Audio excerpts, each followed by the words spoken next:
দর্শক, গাজীপুর থেকে সড়ক মহাসড়কের পরিস্থিতি জানাচ্ছেন সহকর্মী অপূর্ব রায়। অপূর্ব, আপনি শুনতে পাচ্ছেন?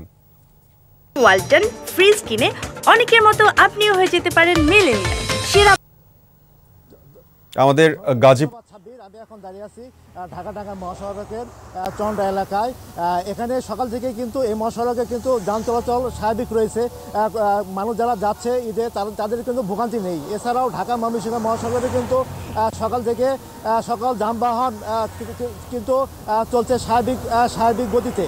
আর গত দুদিনের তুলনায় আজকে কিন্তু ঈদের ঘনমুখী মানুষের কিন্তু চাপ অনেকটা কিন্তু কম রয়েছে।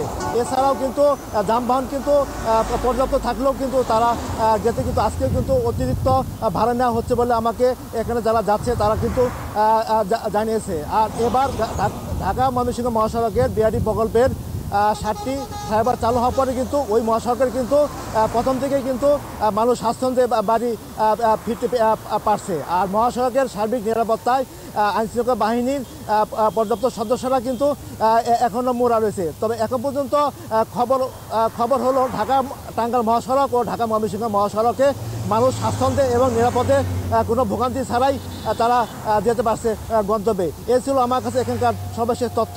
সাব্বির। অপূর্ব, আপনাকে ধন্যবাদ। দর্শক, গাজীপুর থেকে ঈদযাত্রার খবর জানাচ্ছিলেন আমাদের সহকর্মী অপূর্ব রায়। সকলের ঈদযাত্রা নিরাপদ হোক।